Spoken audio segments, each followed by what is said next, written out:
Hi everyone, my name is Tyler. I'm at Killarney Lake Boat Works. Today we're going to be talking about stereos and we're going to be talking about speakers. We're going to be talking about waterproofing. We're going to talk about fish finders.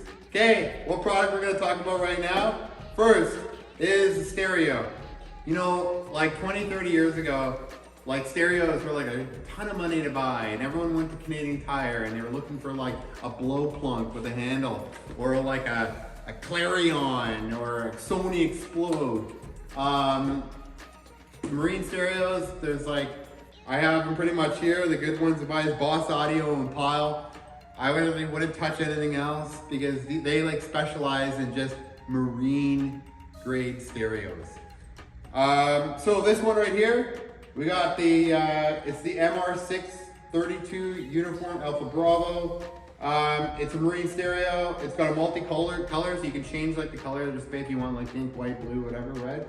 You have push to talk, you have USB charging, because everyone now in 2024, 2025, you're gonna use USB for everything, for charging your phone, on the water. Everyone needs a USB charger. Okay, auxiliary cord. I don't even think iPhones really have that anymore, but I know Android people do. Okay, detachable face. If you want to take the face off your stereo when you put it away for the summer or the winter, and if you go off your boat, you don't want someone to go on there and take your face plates off. Okay, so we're just gonna open this up.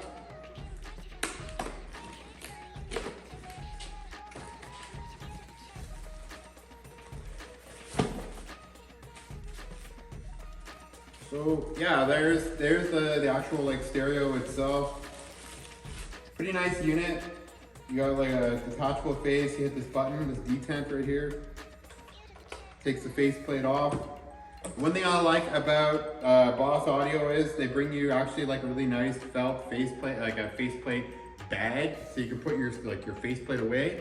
You know, put it like in one of your glove boxes in your boat, take it home with you so no one jacks it. Okay. And pretty standard, like your connection for different types of ports for wiring and stuff. Okay. Okay, next thing. You got a great stereo, but is it waterproof? Well, it advertises water resistance. Always have a second layer of protection when you're putting a stereo in a boat, okay? A lot of people will just chintz out and not get this. It's literally like 30, 40 bucks and it saves you. So right here, this is also from Pyle Audio. It's a faceplate. So you put this on, it's got like a really heavy duty rubber gasket on the inside, closes, locks. So when you have your stereo, no water, no off spray from water skiing, tubing, just having a drinking session on your boat, spilling drinks, kids doing crazy stuff, that won't happen anymore. Okay, next thing we're gonna talk about. These are the marine speakers. Right now in the Proline, the speakers, pretty sure they are, they're made by Jensen. They're like kind of like, that's an older brand, doesn't really exist anymore. I think it's kind of like defunct. Pyle's good to go. So these are the Pyle PLM R62s. They're 6.5 inch, two-way marine speakers. They're the Hydra series. They're 200 watts. They got great power, pumps out of them. When you get them, make sure when you're ordering your speakers and stuff like that, you want to have like a wiring kit that comes with it. Some people will buy like speakers and they won't come with the wiring kit. You want to get the one with the wiring kit. So that's how they come right there. Really nice unit, really nice white. And they're pretty nice. They come with a seal on the back. Great product. I suggest it. Okay. Okay, so after I've made kind of like a mess here, the next product we're gonna go into is our client. He said to me, hey Tyler, I just want like a basic kind of fish finder that everyone can use and good quality, not something that's a piece of junk. Okay, well, I got him the hook2 and it's with a 4-inch screen on it. Great unit. My family has been using Lowerance for like 40 years. Like Lowerance made stuff so long ago, before they had depth finders with screens, they had like a weird analog gauge, or it was like in a circle thing with like a needle and stuff, and that's how it gauged like your depth and stuff. These people are good. Next, like for like electronics and boats, I associate Lowerance with Raytheon. Raytheon makes like nav plotters, sailboat instruments. They're great. They also make defense contract stuff like weapons and missiles. Okay, so yeah, so it's a great unit. It's got a 1-year warranty on it. It's waterproof. It's got a broadband sounder and advanced processing system in it. It's a colored screen. It's got a backlight on it. They're great. I suggest it. My big 34-footer, I have a Lowerance in there. My offshore Stinger that I sold last year had a Lowerance in there because like I used it as a depth finder on top of a fish finder. You can get built-in Lowerance, just strictly depth finders. But when you actually look at the numbers, the depth finder with the built-in circle one, it's like a little bit like, it's like about a 2-inch little circle. That unit, to put it in, is about, I don't know, almost like 250 bucks. And then you can go buy one of these for like 2 something and have a fish finder with it. So, I don't know. I think fish finder one is probably a better bang for your buck, especially in Manitoba where everyone likes to fish and you know, get multi-usage out of it. Okay, one other thing about Lowerance is when you start getting into the higher end units of Lowerance, like you step up into like the hook2 and bigger and like the other ones that have like map plotters. Now, for like little lakes like Killarney, it's not mapped. But when you go on like Lake Winnipeg or like Great Lakes, like Lake Superior, Lake Simcoe, Lake Ontario, Georgian Bay, Lake Erie, Michigan, all those lakes, they're all plotted with maps. And so the one good thing about it is you can literally update your phone and you can get the software and you can put it on the thing and you can literally track it. Another good product, Navionics. Navionics, I used it when I was on Lake Superior in Thunder Bay and Red Rock. It's an amazing product. You literally put it on your phone. If you guys have like an old tablet, like an old iPad that you can't really do anything on it, well, if it's GSM ready, you can put the Navionics on it and you can literally use your old iPad. You can't really use for much stuff when the upgrades and all the OS stuff.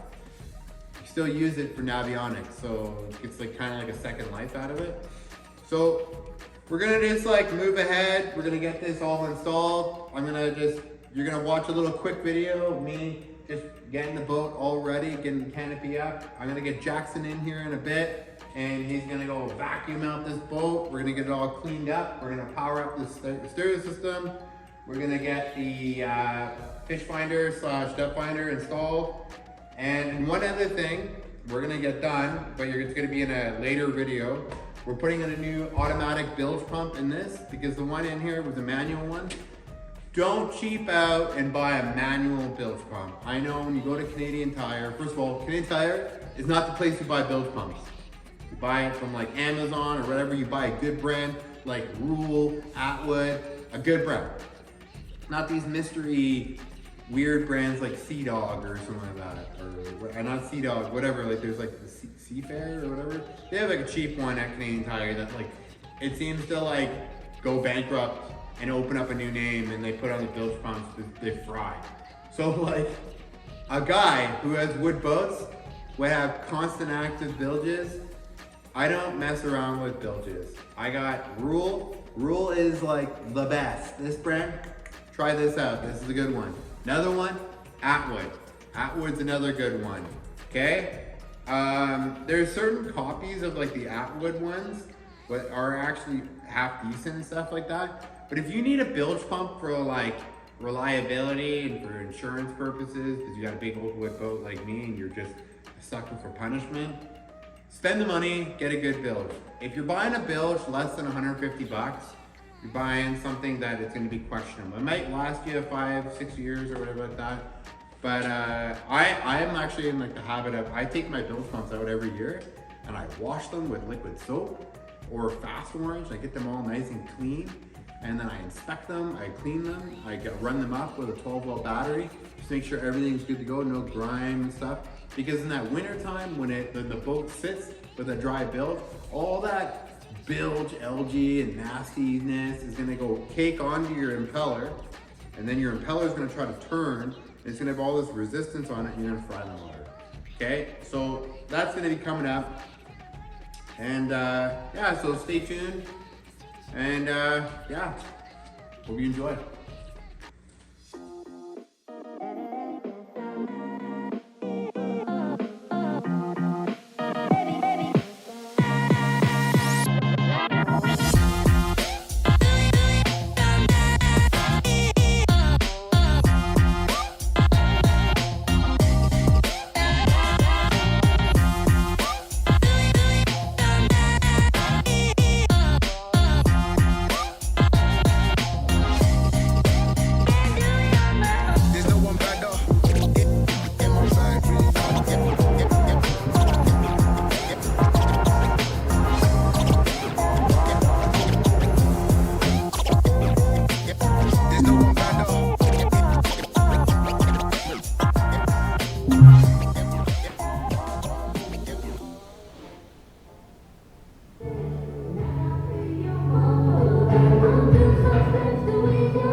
Hi everyone, it's me Tyler, we're back. We installed the stereo system, we put new speakers in, we put the Lowerance fish finder in, we put the waterproof cover on. She is done, she's ready for the water, she's rocking beats. Look at this video is pretty sweet. This is all the everything working and so I can't put the audio on because it's Rolling Stones and YouTube will have a problem with that, but we'll just move on from that, okay? So we got her all washed up. It's all been cleaned, ready for the season. Get your boat in, get it cleaned up, get it ready, get everything tested. We can test everything for you. We watered the garden, all the wood boats are looking good. Okay, so I'm just gonna jump up here and I'm just gonna show you what we're at.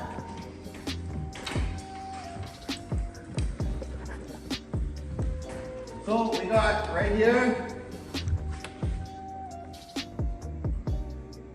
the hook 2 is on, or with the 4-inch screen, it's ready to go.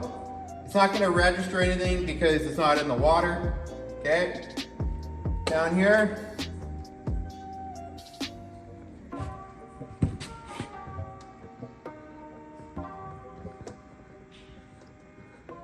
we have our stereo system hooked up. Don't get any radio stations inside of here because we're in a metal building.